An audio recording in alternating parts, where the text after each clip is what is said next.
Oke, kembali lagi bersama channel saya Farhanet. Di kesempatan kali ini, saya akan membahas tentang HAP Lite dan juga Mikrotik RB750 GR3. Saya yakin sebagian besar orang yang akan lihat video saya nanti itu pasti kebingungan.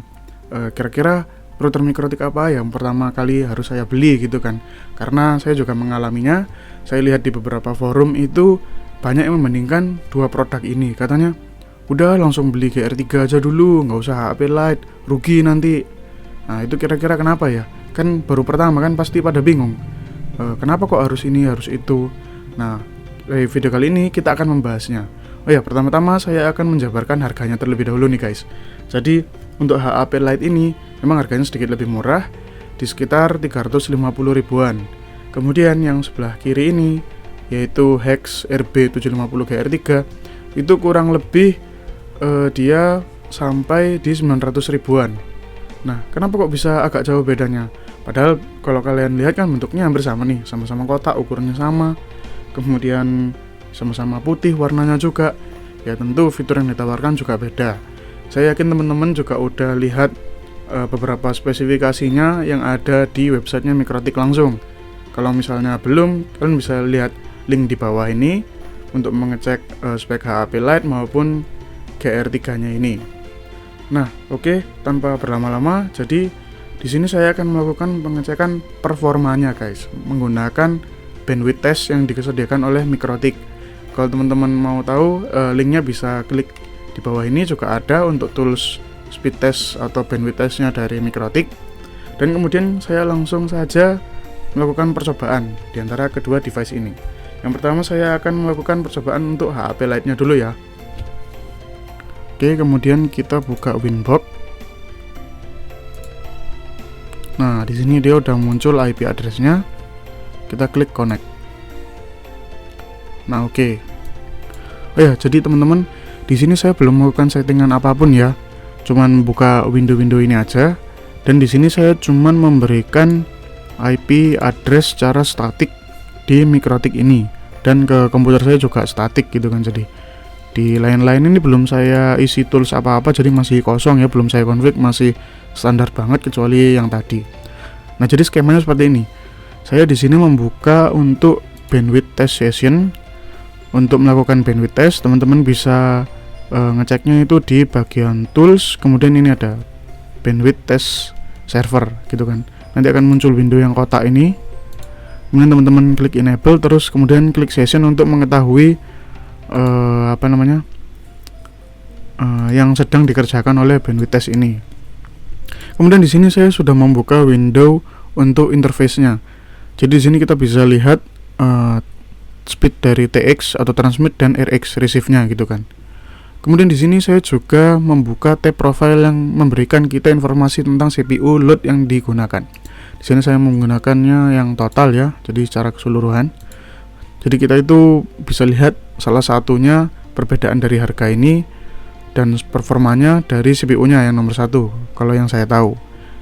Jadi setahu saya Mikrotik ini itu membedakan pasarnya berdasarkan bandwidth yang lewat gitu kan. Jadi misalnya teman-teman pasti udah tahu kalau HP Lite ini dia portnya maksimal 100 Mbps, sedangkan yang GR3 ini bisa sampai gigabit. Nah, jadi misalnya seperti ini. Kalau misalnya teman-teman itu punya koneksi ya, satu koneksi aja, tapi dia membutuhkan bandwidth 1 gigabit per second gitu kan. Dia itu butuh Mikrotik yang speknya cukup tinggi. Beda kalau misalnya teman-teman punya misalnya 1000 user, tapi speednya itu cuman misalnya 10 kbps, misal 10 kilobit. Nah, itu total dari bandwidth yang digunakan itu kan juga cuman sedikit. Nah, itu justru malah speknya yang lebih rendah. Jadi berdasarkan dari bandwidth. Nah, kenapa saya bilang bandwidth? Nah, ini pada kesempatan kali ini kita akan melakukan uji apa pengaruhnya CPU sama bandwidth ya. Di sini saya coba start dulu. Nah, di sini kita bisa melihat total CPU yang lagi jalan untuk saat ini ketika belum ada traffic sama sekali ya. Paling traffic juga cuman ke laptop saya doang gitu kan. Di sini juga cuman 68 KB secara defaultnya. Nah, kemudian langsung aja kita buka dari tools bandwidth test exe dari Mikrotiknya. Teman-teman bisa klik link di bawah tadi. Kemudian untuk di sini kita diisikan sebagai kliennya ya untuk yang bandwidth testnya.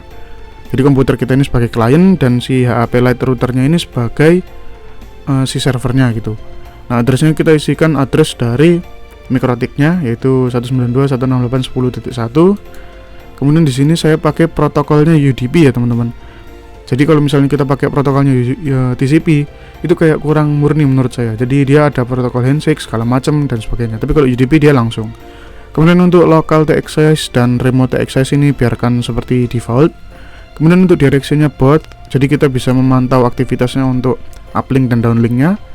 Nah, kemudian yang akan kita ubah-ubah ini nanti adalah local TX speednya. Jadi di sini kita bisa ubah mulai dari berapapun yang teman-teman suka. Tapi pada kesempatan kali ini saya akan nyoba dari 10 Mbps, 20 dan seterusnya. Oke, langsung aja kita ini ubah ke 10 Mbps. Tinggal tulis 10 Mbps gini aja. Untuk yang TX-nya juga sama 10 Mbps. Kemudian connection count-nya di sini 10. Dan untuk user ini teman-teman bisa gunakan user dan password sesuai yang teman-teman tadi udah buat untuk login di awal. Secara default sih masih admin dan passwordnya kosong gitu kan. Ini random data kita centang. Kemudian mari kita let's go klik start. Nah, oke, di sini udah running ya di aplikasinya. Kemudian di beta session ini dia juga udah menunjukkan kalau ada yang lagi speed test dengan IP sekian. Di sini teman-teman di interface bisa lihat untuk Ether 2 yang saya colokkan ke mikrotiknya itu menerima TX dan RX sekitar 10 Mbps ya. Dan kita lihat untuk profilnya.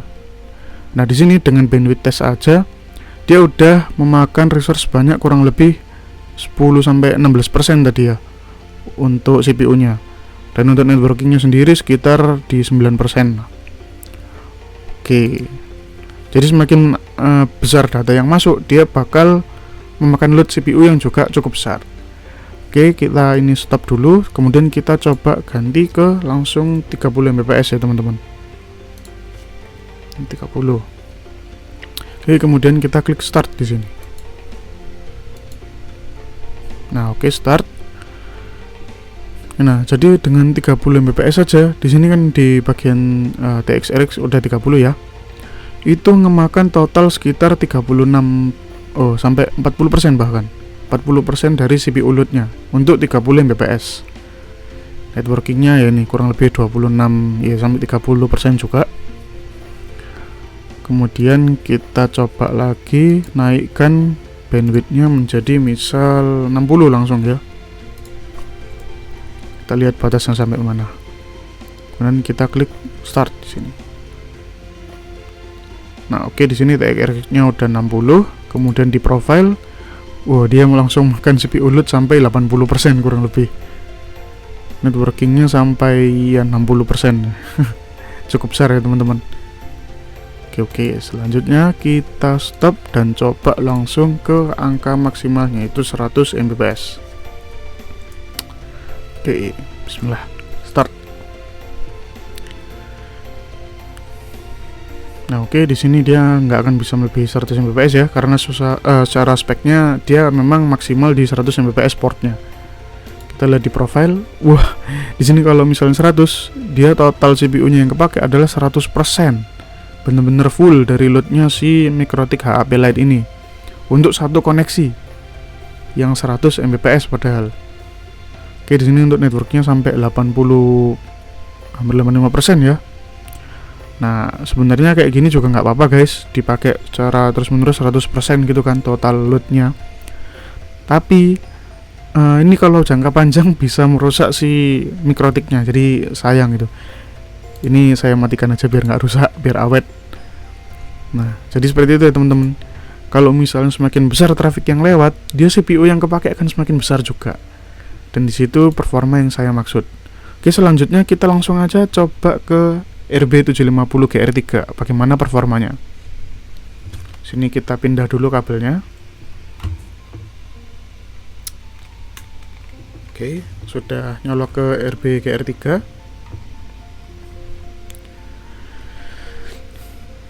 Nah, oke. Kebetulan di sini saya pakai IP-nya sama persis antara RB GR3 sama HP Lite, jadi dia bisa langsung masuk untuk winbox-nya. Ini close saja. Kemudian sama seperti sebelumnya ya. Oh ya, di sini saya lupa memberikan tampilan untuk resource-nya sebentar. Kita ke sistem, kemudian resource. Nah ya, di sini ini ya sudah hex ya, dia udah benar yang hex. Oke, untuk speknya teman-teman bisa lihat link yang saya sebutkan tadi di bawah ada. Oke, lanjut aja. Kemudian kita langsung bandwidth test ya. Di sini kita coba dari misal 10 aja dulu. Samain biar sama startnya. Oke, kemudian kita klik start. Oh ya, di sini juga kita start profilnya. Ya dia kalau 10 Mbps ini totalnya cuman 3% ya kepake justru. Oke, kita stop. Kemudian langsung kita loncat ke angka 50 Mbps coba. Oke, start. Oke, di sini TX udah 50 Mbps. Di sini total kepake 20% ya kurang lebih. Untuk networkingnya cuma 6%.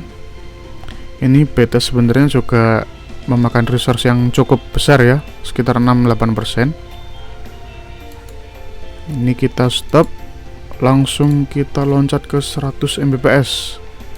Bagaimana performanya kalau dia 100 Mbps? Start.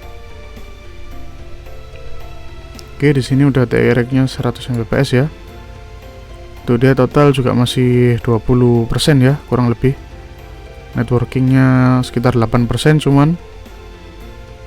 Oke, masih kuat ya. Oke, kita stop. Kemudian kita langsung loncat ke 300 Mbps coba. Start. Ya, oke, TX-nya di sini udah 300 Mbps. Nah, di sini baru mulai kerasa ya di mikrotiknya. Ini B-testnya cukup besar juga, karena untuk bandwidth testnya ya makan resource cukup banyak ternyata ya. Oke, sekitar segini. Kita langsung coba ke maksimalnya dia 1 gigabit atau 1000 Mbps. Start, bisa nggak ya? Ya, dia untuk TX-nya sama RX-nya ke limit di sekitar segini ya.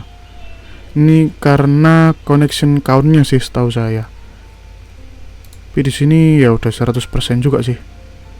Oke, ini kita stop. Kita coba connection count-nya jadi 20. Jadi dianggap ada 20 koneksi gitu kan. Start. Dia semakin besar koneksinya, semakin besar juga yang bisa di-handle gini kan. Nah, tapi segitu aja dia udah memakan hampir 100% dari si CPU-nya. Ya karena B-testnya ini yang besar sih. Menurut networkingnya sebenarnya nggak terlalu masalah gitu kan. Dia bisa menampung TX-RX yang cukup besar untuk hex RB750GR3 ini. Oke, ini kita stop. Ya, saya pikir sekian video dari saya. Jadi kesimpulannya adalah sesuai kebutuhan teman-teman. Untuk pertama kali belajar, saya sarankan menggunakan HP Lite karena harganya cukup murah ya. Untuk belajar misalnya rusak juga nggak apa-apa gitu kan. Tapi kalau hex ya misalnya rusak, kita juga mikir 2 kali ya, sayang gitu, udah keluar 900.000 terus tiba-tiba rusak gitu kan. Terus kita nggak tahu nyebab rusaknya kenapa gitu kan. Jadi kalau di pengalaman saya pakai HP Lite ini, saya isikan hotspot, DHCP server, filter rules dari firewall macam-macam, NAT, Mangle, segala macam, semua fitur hampir semua fitur di Mikrotik saya coba, itu langsung hang dia, langsung nggak bisa login karena CPU-nya kepake 100%. Itu padahal traffic yang lewat kayaknya belum ada 10 Mbps karena kebanyakan fitur yang saya pakai di sini saya paksa gitu kan. Itu akhirnya nggak kuat dan saya akhirnya coba beralih ke hex ini. Dan saya tujuannya sama juga buat belajar gitu kan. Kebetulan saya ada rezeki dan saya bisa nyoba akhirnya ini. Dan untuk produksi misalnya teman-teman di rumah gitu kan, mau pakai buat jaringan rumah, mau hotspot gitu kan, sebagai macam, itu mending hex ini. Kalau misalnya untuk di deploy di rumah gitu kan. Kalau kebetulan juga ini udah gigabit gitu, udah mencukupi kebutuhan di rumah portnya. Tinggal sesuai kapasitas dari ISP teman-teman masing-masing. Kalau yang HP Lite ini menurut saya benar-benar murni untuk belajar. Oke, sekian video dari saya. Kalau misalnya ada yang bingung, silahkan klik di kolom komentar dan minta tolong untuk klik like, dan subscribe-nya juga. Terima kasih.